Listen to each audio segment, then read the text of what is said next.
Controversy when in 2021 the newly elected DMK government said they will use union government instead of central government to address the government headed by Prime Minister Modi.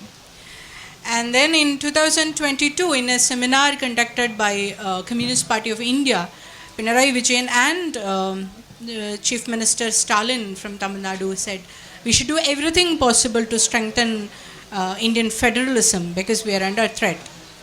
So what this book talks about is what we need to talk about now. Let me begin with asking, what made you address this issue? So the reason why we started can you hear me? All right. Well, firstly, thank you for having me. To answer your question, why did I sort of consider these things? These aren't, and I hope aren't, issues of the day, so to speak. These are there are long-term systemic problems in what is the Indian Union, right? About 10 years ago, in 2011, there was an assembly elections in my home state of Tamil Nadu. And I was I'm a resident of Madras, and, my constituency is called Virugambakam. I'm pretty sure none of you care about it. But the point is that, I was wondering what is the probability of impact of my vote is on the election. Well, I'm trained as a data scientist. That's what I do for a living, and therefore it is normal and logical for me to think what the probability of impact of my vote is on my, electing my MLA is, right? So I did that calculation. It came to some absurdly low number.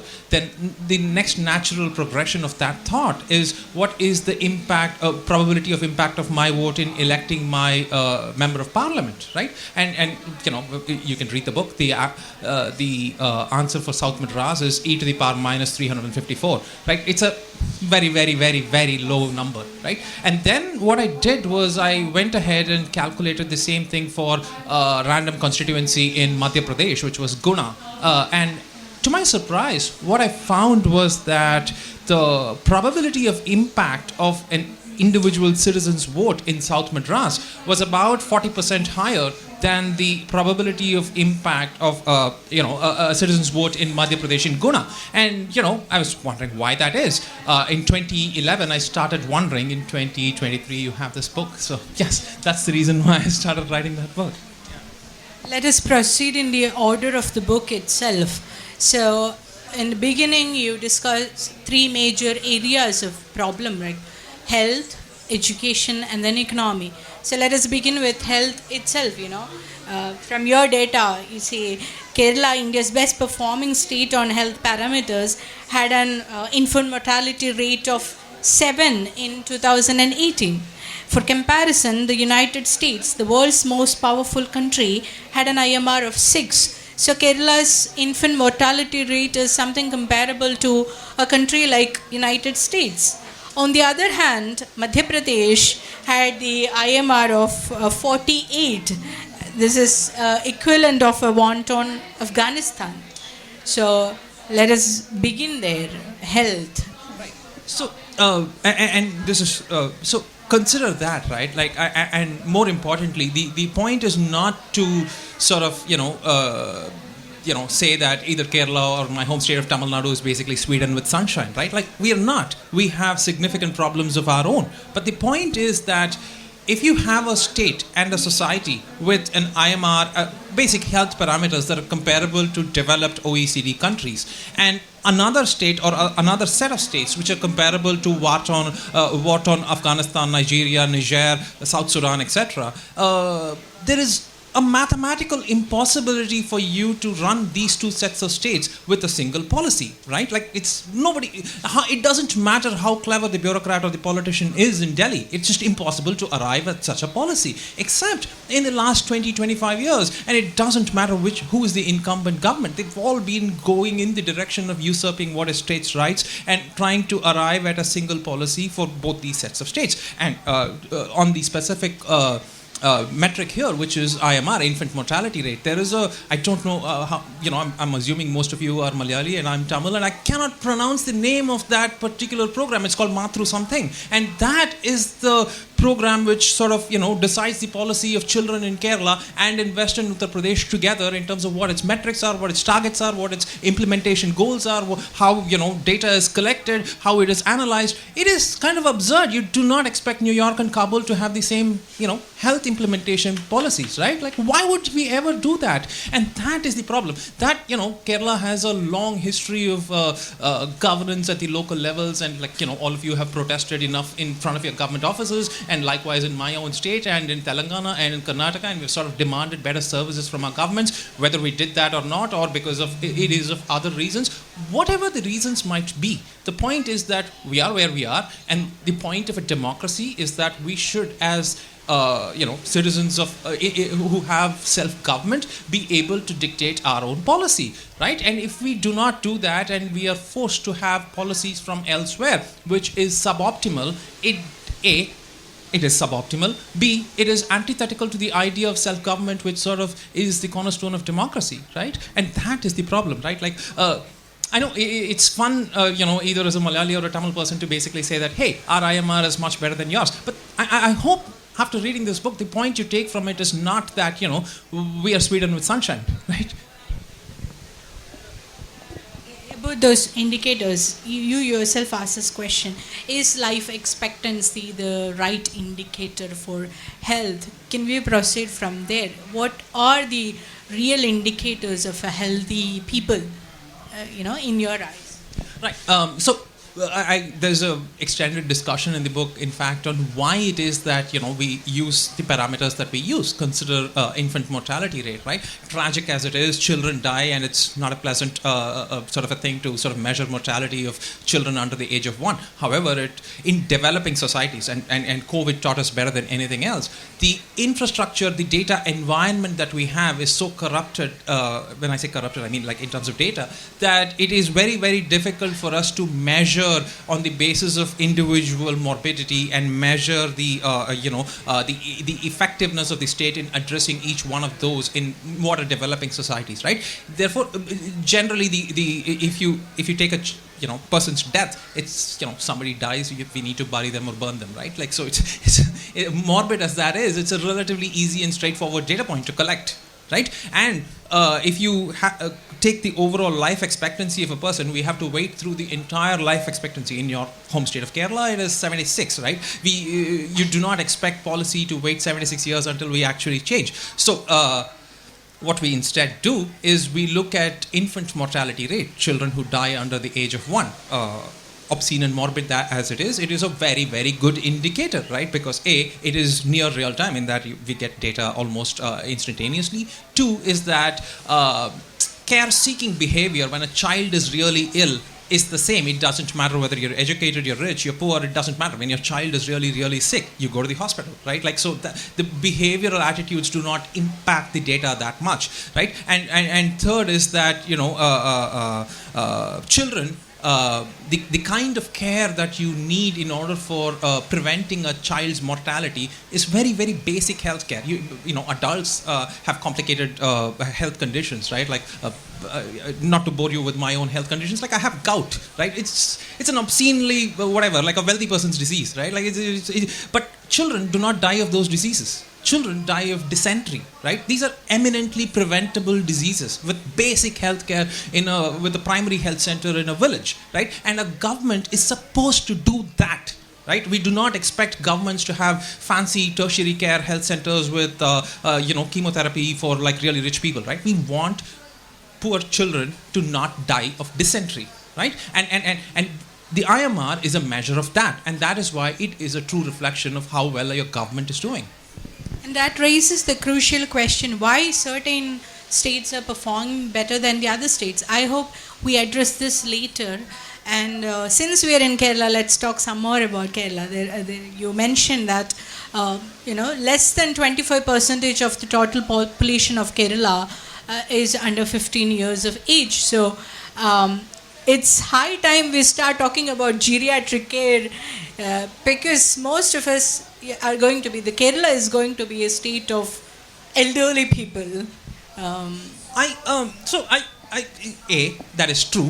B, the fear that comes out of it, I sort of want to caution you on that, right? Like, we live in a country which has, so northern India, so let's just take the demographic divergence between 1971 and 2011, right? The state of Kerala has a growth rate in population of 56% between the 1971 census and the 2011 census, right? It's the lowest for a big state. The state of Rajasthan has a growth rate of 166%, right? In 1971, Rajasthan was Kerala's peer in terms of population. Now, Rajasthan is Tamil Nadu's peer in terms of population, right? Like, it's no longer your peer, right? And that is the basic problem, which is that Kerala has had a below replacement fertility for over a generation.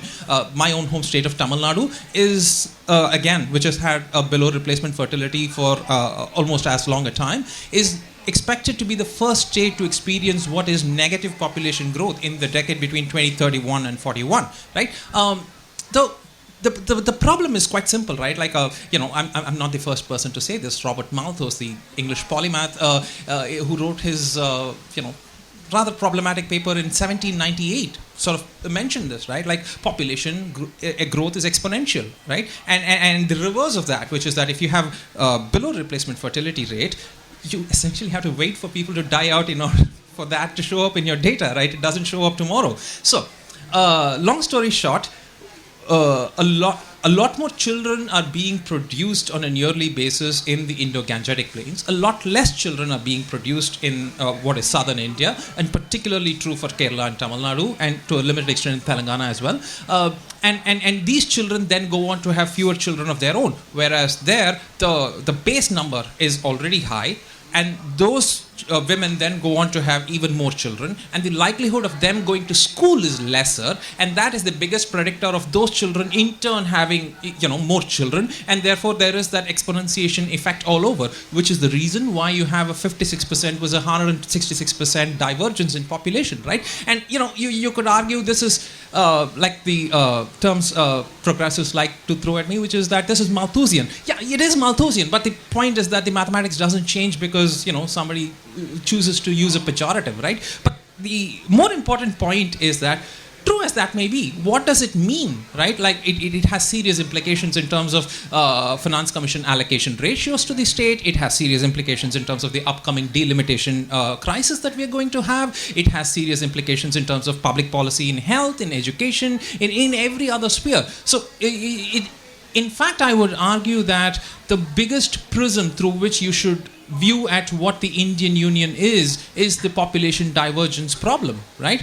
Because in a democracy, the fuel that runs the democracy is its people. If you have divergence in terms of the way in which people are produced, you're going to have divergence in the way in which democracy is run, right? And that becomes a serious problem. You could argue that, again, that is Malthusian. It is true. But where you draw your borders and how you decide what is your society, and therefore your vote sort of impacts your life versus the person in the neighboring state, is a complicated question. And, we will discuss that again. So, once upon a time, India's tagline was unity in diversity.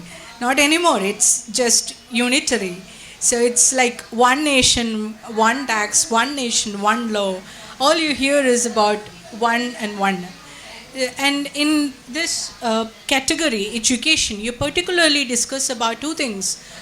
NEET and how it adversely affected states like Karnataka, and the national education policy that's going to be implemented pretty soon. So why don't we discuss both these and how this affects the autonomy of the states? Right. Just like we discussed health, education is again a foundational aspect of any sort of social policy, right? And in it, let's consider the national education policy of 2020.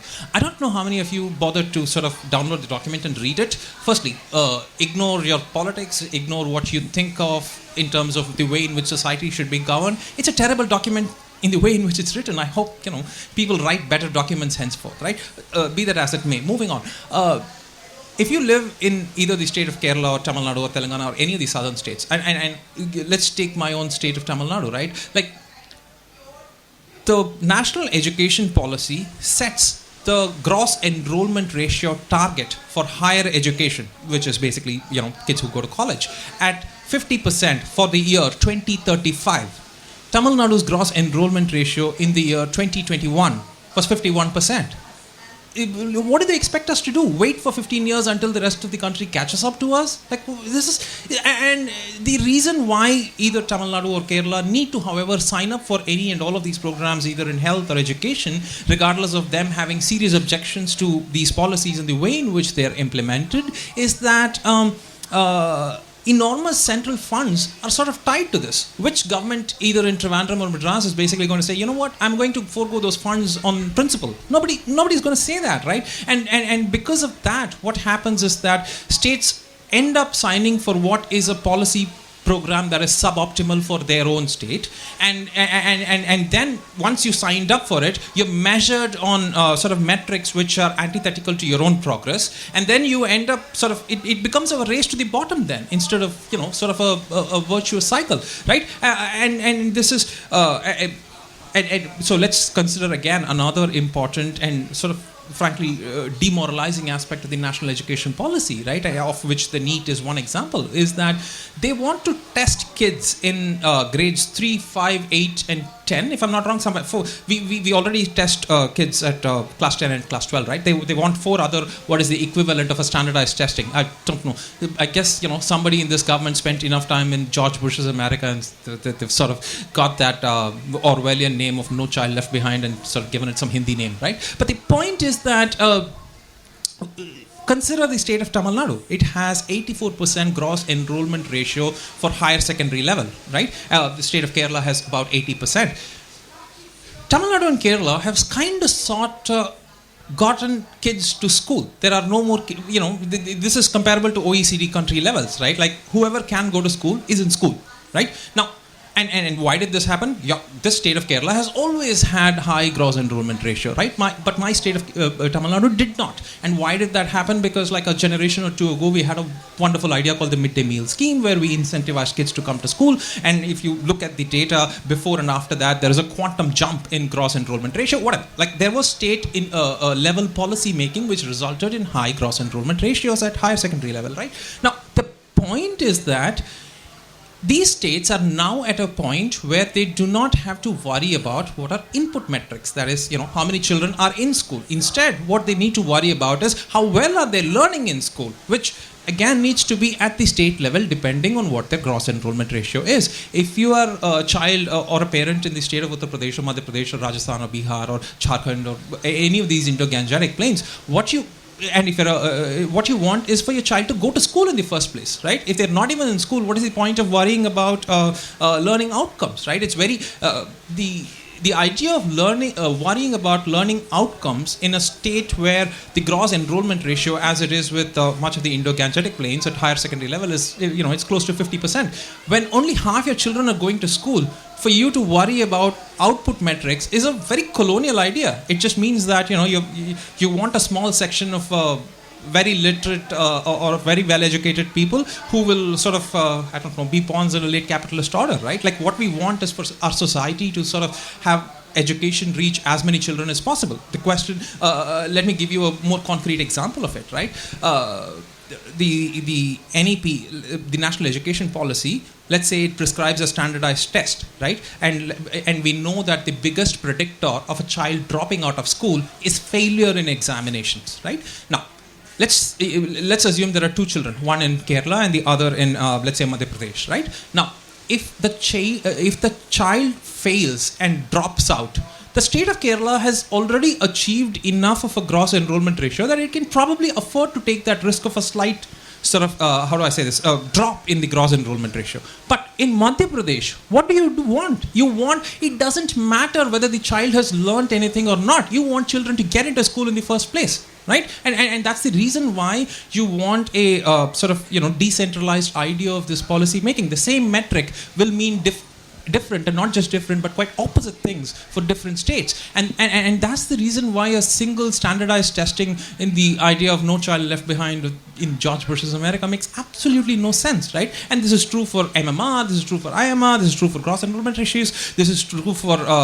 NEET is another example where if you look at the number of doctors that each state produces and the number of hospital beds that each state has, and, like what's the function of a doctor? The function of a doctor is to hopefully graduate medical school and come up and like make sure that their society is reasonably healthy. If that were the metric, Tamil Nadu and Kerala are doing quite well, as is Telangana, right? Like, and therefore why do you need a standardized national level testing, right? It makes no sense. In fact, what you want to do is, if you're worried about the quality of your doctors, you can have a qualifying criteria at the time in which people become doctors, like just like lawyers have to pass a bar exam, right? Like, so that's a very different thing compared to having a entrance criteria, right? Wherever you have an entrance criteria, data shows that privileges replicate themselves, and especially in a state or a society where you have such low gross enrollment ratios, it's a terrible idea, right? And even if you want to implement that terrible idea,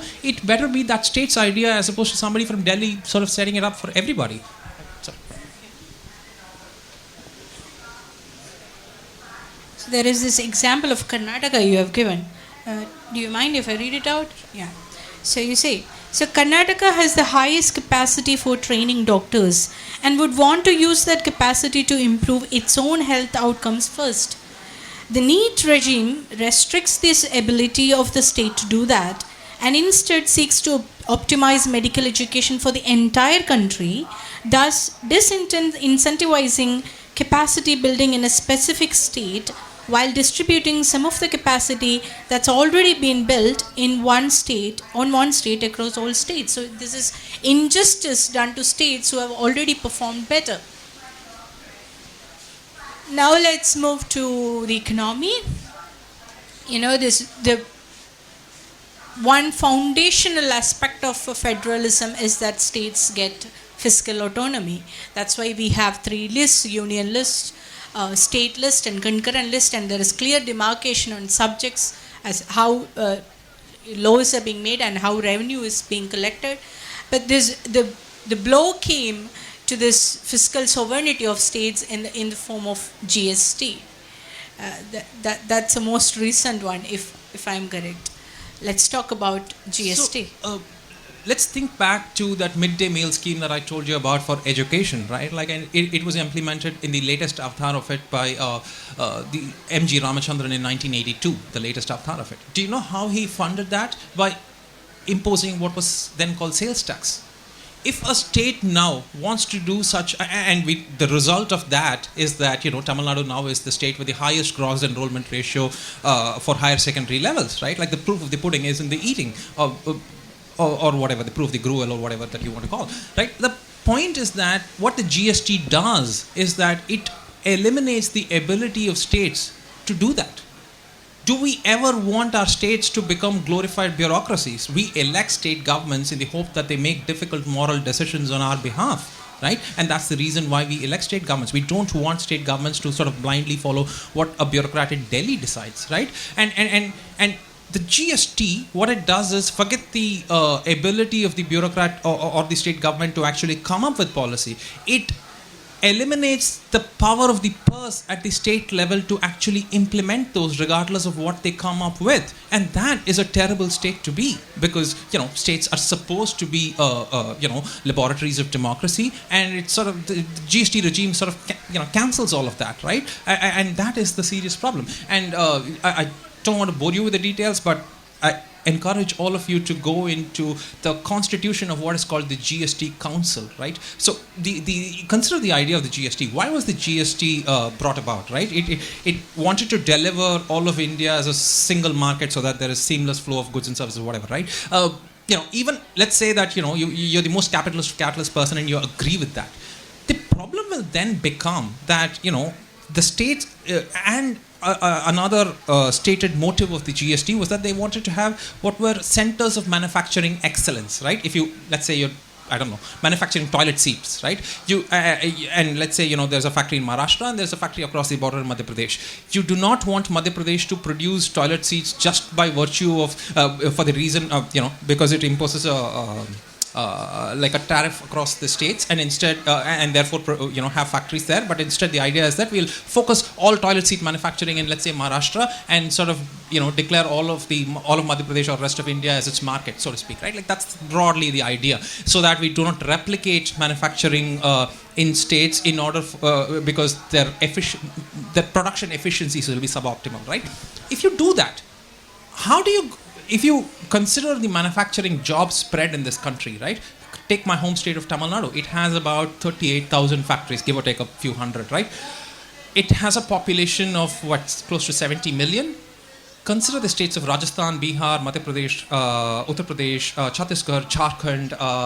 Which one am I missing? Probably, all 6 of them, right? Their combined population is about 510 million, right? If they were a country by themselves, they would be. I'm trying to think. Yeah, they'd still be the second, biggest, most populous country, assuming that southern India sort of is not part of that, right? Like, and it's that big a place, and their entire number of factories is actually less than 38,000, 37,000 something. So, like, there is this extreme divergence in the way in which manufacturing is already concentrated in a few states: Maharashtra, Tamil Nadu, and to a limited extent in Gujarat and Punjab, right? So, what do you go and tell somebody in Uttar Pradesh? We are not going to have factories here because we want to deliver you as a market to an industrialist in Maharashtra. Is that what the government is trying to, tell the person in Uttar Pradesh? Except, nobody in Uttar Pradesh seems to be asking that question.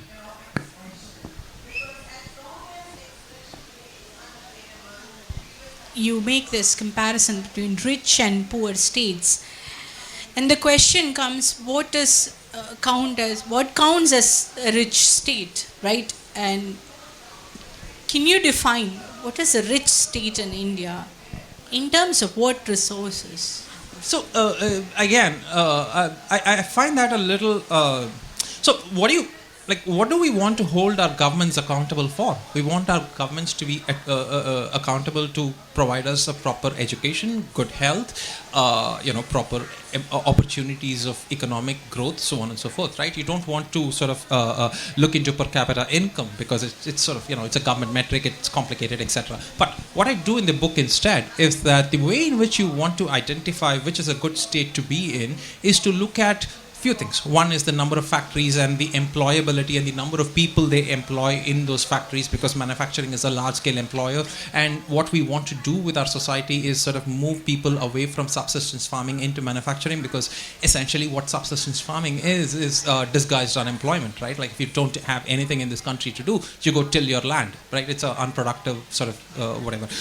So how do we measure prosperity of a society is by a few things. One is you measure the number of factories. Two, how many people does it employ, right? Like if you consider Gujarat, for instance, it has about 22,000 or 23,000 total number of factories, right? But it's the output of those factories is much, much higher as a ratio of its sort of, GSDP. And the reason for that is, there are really high-end petrochemical factories in that state, right? If you consider the state of Tamil Nadu, for instance, it has 38,000 factories and it employs like almost twice the number of people that Gujarat employs, right? And it sort of achieves actually a few percentage points less in terms of manufacturing output. And the reason is that, these are much smaller factories which are more labor intensive, so to speak. So the question is, which one do you want? I don't know. I would rather prefer my own state compared to Gujarat. If, somebody might have a different opinion. Be that as it may, the way in which you measure the outcome of that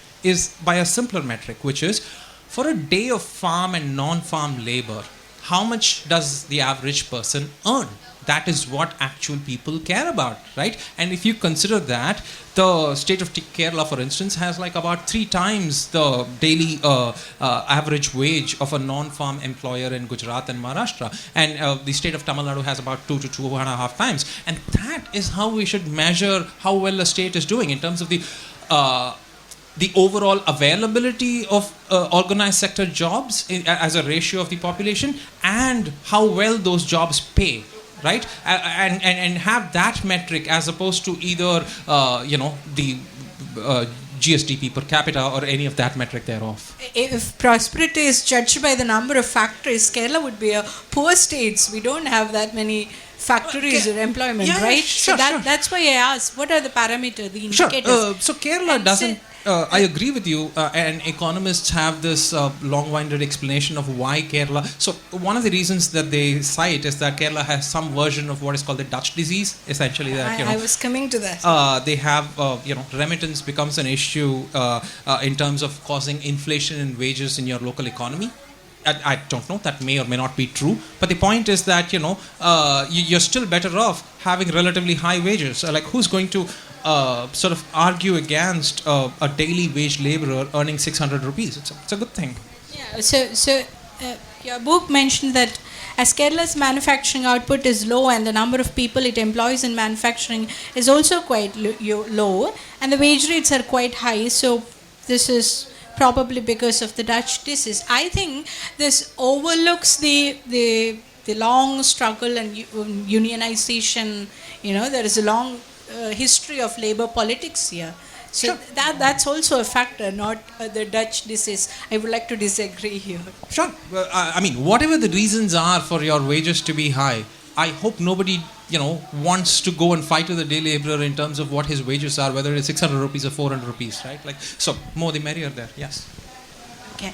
So the question we asked in the beginning that, okay, we don't know the numbers, but we all have a general understanding that southern states do much better than our northern counterparts. And then the real question, why, right? Is it just the policy? Is it just the government? What about the demographic factors? There are multiple factors at play here. And this is the difficult part, I believe, right?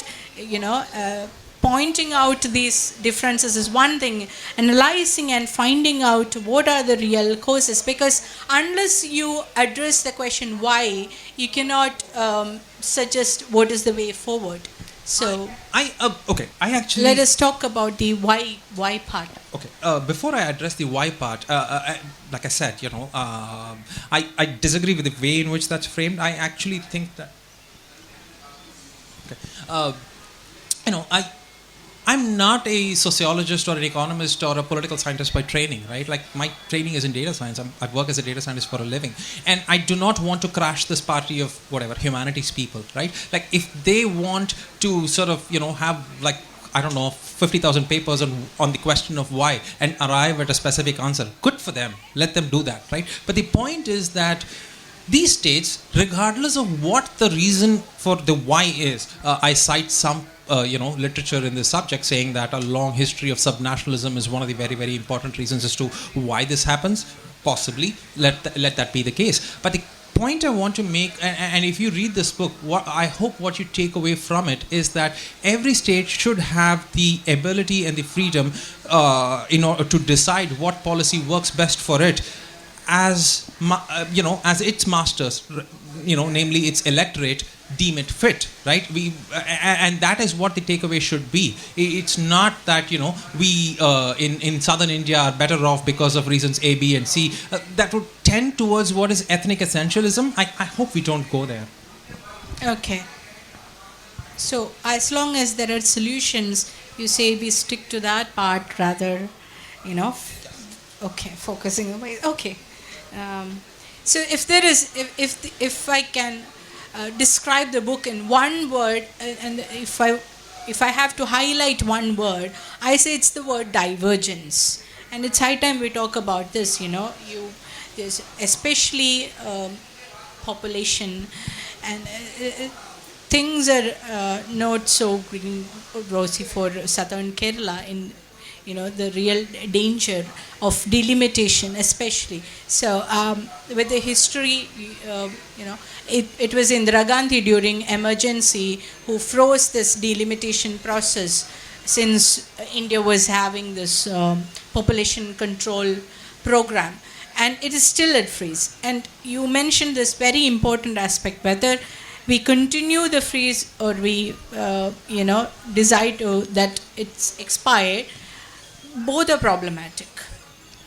Right. So like I said elsewhere, we in some way, shape or form still live in the world that Indira Gandhi created, right? Like, so the way in which the parliament is structured, because she had this heavy-handed population control policy, the 42nd Amendment, apart from it being one of the most illiberal things that ever exist in the Constitution, did this tiny, okayish thing, which was that it froze the number of MPs that each state sends to Lok Sabha, right? So, in every other democracy, what happens is that the decennial census sort of redraws the boundaries of, after the decennial census in the last United States census, for instance, Texas gained and, whatever, New York lost or something of that sort, right? Like, so the point is that every other country does this in some way, shape or form, and they do that for good reasons, which is that the cornerstone of a democracy is that every vote is valued equally. One person, one vote is the basis of our democracy, right?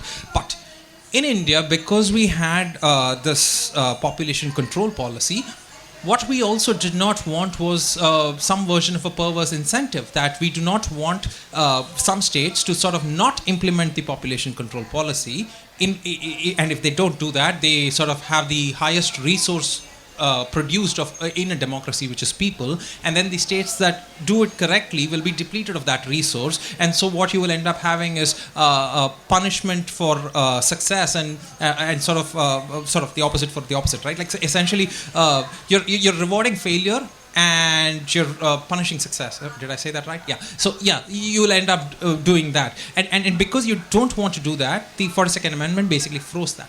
The question now goes back to the first point that I made in terms of the probability of my impact on electing my MLA and MP. Why is that the case? It is precisely because of this delimitation, which is that because it is frozen, the number of people in my constituency are that much lower compared to the constituency in Guna, which basically then means that my impact on electing my MP is that much higher, right? And therefore, what do? Do you want to extend the freeze? If we do extend the freeze, what do we go and tell the person in Uttar Pradesh or Madhya Pradesh? That you are a second-class citizen with a vote that is worth a lot less than the Tamil or Malayali person? That seems unfair. If you don't do that, and let's say that you just go ahead, allow the freeze to unfreeze, right? If you do that, then what happens is that the southern states are punished for their success, or they're punished for the reason of sending their girls to school, which is their biggest predictor of a fall in fertility. Do you want to punish societies for sending girls to school? That seems terrible, right? The third approach that some political scientists have suggested is that we increase the number of MPs in those northern states but retain the number of MPs in southern states. That looks like a politician's solution, because like at the end of the day, a parliament is still a vote. It's a zero-sum game because MPs vote, right? It objectively does not. It's the first solution by a different name, right? Like, I don't know what they think. They think we can't do basic arithmetic, right? So all these three solutions are seriously problematic, right? And therefore the question is, how do you, and this comes at a time when, like the first one-third of the book cites, which is that we have serious significant divergence in terms of basic governance outcomes, and there is an increasing centralization tendency. So how do you fight, and there's the other section which we didn't talk about, which was resource allocation in terms of finance commission, right? So the point is that southern states are in a particular bind, right? Like on the one hand, they have much higher performance in basic governance. Because their population is growing at a much lower pace, their allocation of resources from the union government is sort of that much lower, because its sort of population is taken as a basis on which those resources are allocated. This comes at a time when they need higher resources, precisely because their population is aging, particularly in health, and also in other areas. And then what happens is that, especially at a time when you want your MPs to voice this in Parliament, you're sort of cutting that. There is a threat of your representation being much lower, which then ends up with what is the definition of a vassal state, right? What is a vassal state? You sort of you rate that state for all its resources, but sort of not give it enough political representation, right? That the southern states are precisely in that bind, and how do we solve for that is what I call gamified direct democracy, and that's a solution that I propose. Also, strengthening federalism, right? This is the ideal. We will talk about that. But right now in 2000, this is near future we are talking about. If this expires in 2026, Kerala will witness a reduction in the number of MPs, which means lesser representation in parliament. So already we are struggling with this. There is a majoritarian government and our voices are not being heard.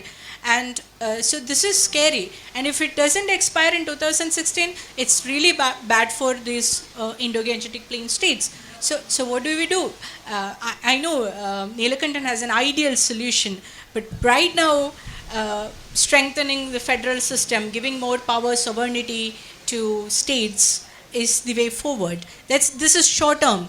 And for long term, that's the third part of the book. And we are going to discuss that in detail. And he hopes to read some pages as well. That what is the real solution for this? Is India really a representative democracy? We celebrate the procedure, right? Even in the first election, the British said, no, this is one of the biggest gambles in history. These illiterate people, they won't succeed in democracy. But the elections were a huge success, at least in terms of procedure, and we still continue to manage a free and fair election. So going beyond that, true representation of people's will in our democracy, this is a problematic area. Do we really believe that our voices are being represented in the parliament, in the policy making? So what is the solution for that? That's what this book in the last part discusses, and I hope. Right. So what I sort of situate, what I come down to in the last third of the book is essentially this, which is that all these problems are essentially symptoms of the fact that we have a democracy where the transmission efficiency is extremely low. When I say transmission efficiency, I mean the will of the people, right? Like the way in which we elect governments and then implement policy, that entire process that we call electoral democracy has extraordinarily low transmission efficiency. I do a little bit of calculation. So the effect of you and your choices in public policy being translated to actual policy implementation is practically zero, right? And therefore, the idea of this being a democracy is a little bit of a charade, right? And if you sort of then look at alternatives as to how do we restructure the way in which we govern ourselves, so what we now have is that which constituency are we in? Let's discuss the Athenian model. No. This constituency, this Kozhikode. Yeah. Perfect. So I don't know how Kozhikode probably has somewhere between 15 million and 20 million. 15 lakh to 20 lakh voters, right? 1.5 to 2 million voters, right? Now, whoever your MP is, it is impossible for that one person to represent all of you fairly in parliament, right? He or she, right? Now, even let's assume, firstly, the way in which you elect him is in the first past the post system, which is that 35% of you could agree with him or her, and the remaining 65% could disagree, but still, because it's first past the post, that person could still go end up winning and end up in parliament, right? And you might agree with one or two of policy prescriptions that he or she has, and you might disagree with that person on like 100 other things, and yet the way in which we have is we have only one vote, because of which we have to do that, and therefore and that person then goes on to parliament, and that person doesn't get to vote based on what his or her constituents demand of them, right? Instead, what they have to do is vote in the way in which the whip of their party says. So there's transmission laws right across, and they cast this vote in like 130 times a session or something, some absurdly high number like that, right? So essentially our transmission efficiency of in terms of representing our will in parliament is basically zero. But the luxury of this system is that the modern liberal democracy has a series of guardrails, it has checks and balances, so on and so forth, right? Contrast this with what is, what we call Athenian democracy, what we learnt in school, which is that, all men, property-owning men, were sort of would gather in a public square and decide on issues of the day, right? It had perfect transmission efficiency, right? Like, because everybody gets a vote on a specific issue. The problem with that is that is the system which sort of sentenced Socrates to death by poison, if I'm not wrong. Anyway, something. So it will very quickly slip into majoritarian tyranny, and has the fear of not having sufficient guardrails, right? So the question then becomes, how do you design a system which has a relatively high transmission efficiency in terms of the will of the people, but has the guardrails of a modern liberal democracy such that it doesn't get into what is majoritarian tyranny. And the answer to that, I argue, is what is gamified direct democracy. In that, imagine a system wherein we did away with, and let's start with the parliament, let's imagine where we did away with our MPs and instead everybody were given N vote. And let's assume that N is the value of the moving average of the total number of bills passed in the last 10 years, right? So if you have that, and let's also assume that,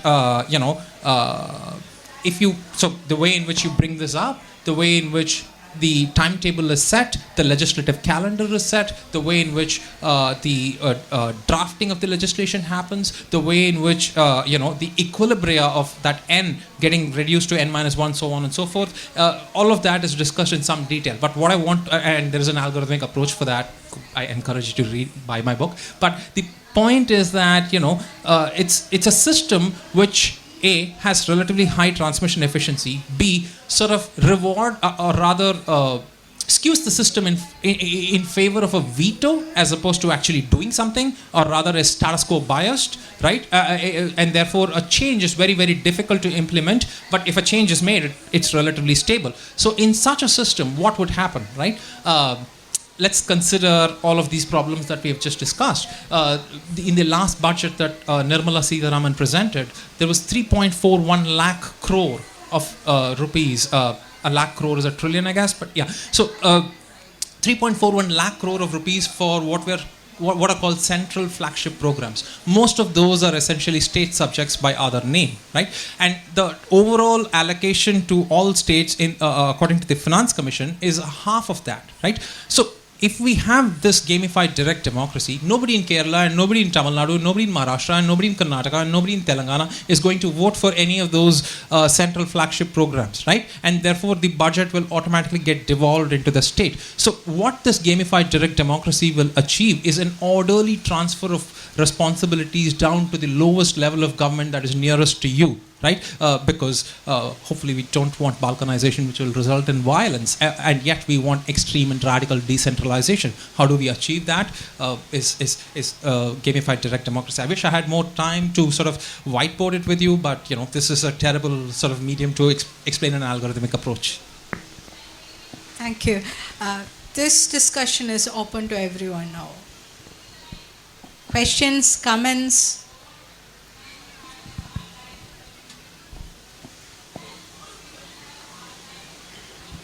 Panel. I can't hear you. Sorry. Hello. Can you hear me? I know I was very interesting and you're sleeping, but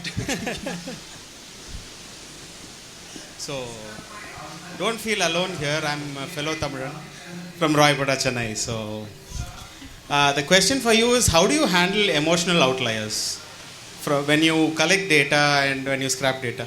How do you handle emotional outliers? That is one question. And the gamified democracy that you talk about, is it related to cellular automata, the game of life? Okay. Yeah. Let me answer the second question first, which is that all of these are settled questions of in applied mathematics, right? Like if I work as a data scientist for a living, we do this on a daily basis. Like I'm sure many of you have one app or the other which decides how much of a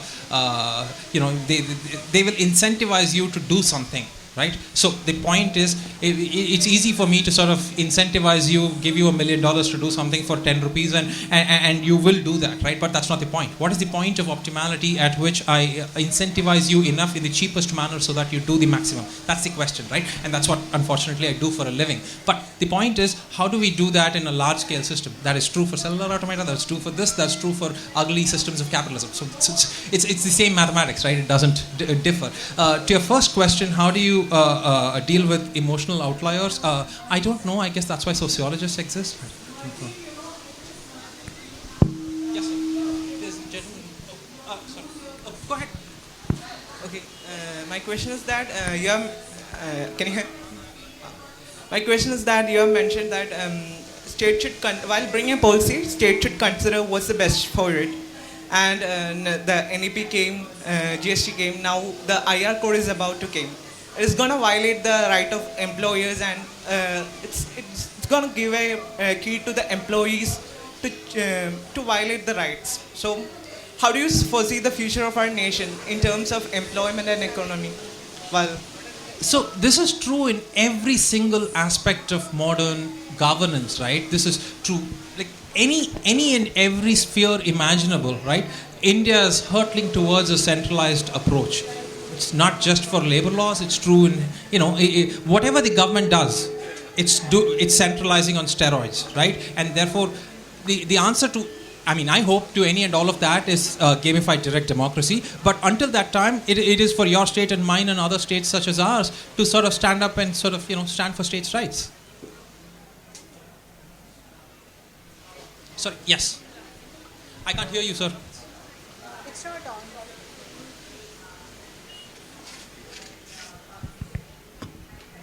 Can you hear me now? Yes, sir. Okay, Nilakantan, fascinating stuff. I have a few questions in terms of the governance model and the revenue model. And I live in the U.S., so the system that we have there is presidential, whereas yours is parliamentary, and I know those don't transfer. But here are my two questions. In the U.S., states have the ability to tax state income tax. In fact, the city that I live in has a city tax. So there's a different source of revenue beyond having to go back up the hill to the center and get a piece of the GST or whatever. So devolution of revenue generation is one possibility. The second thing is, in terms of the governance model, albeit presidential, the Congress is based on demographics, but the Senate, every state has only 2 senators. So there's a check and balance there. So do you think that some aspects of those models, both in terms of governance as well as revenue, could be possible for India? Thank you. Right. So let's take the second question first, right? Like, this Henrik Hertzberg, who used to write for the New Yorker, I don't know, he gets off on the subject that you mentioned, which is that why is Wyoming having the same number of senators as New York or California, right?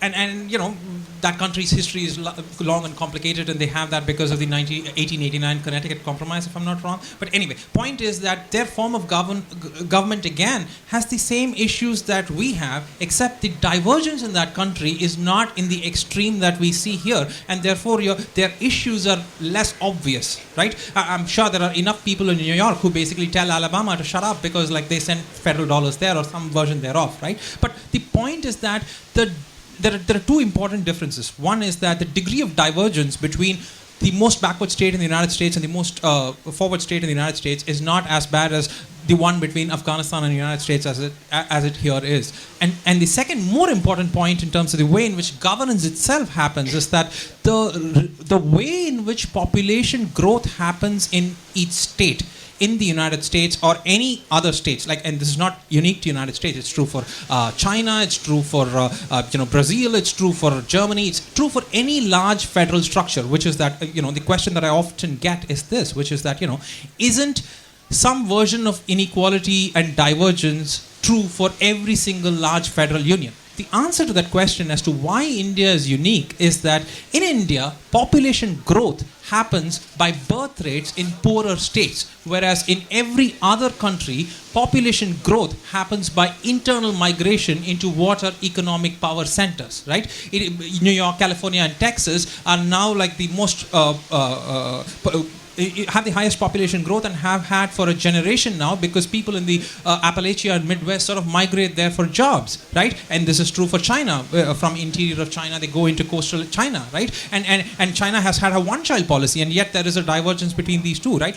Except in India, what happens is that the most backward states have the highest population growths because they did not send their girls to school. It's a very different problem. And because our denominator is so high, the problem gets exponentially bigger, right? And that is the problem. I wish we had more time, but we have to wrap it up now. Thank you, guys. I urge everyone to read the book. Thank you.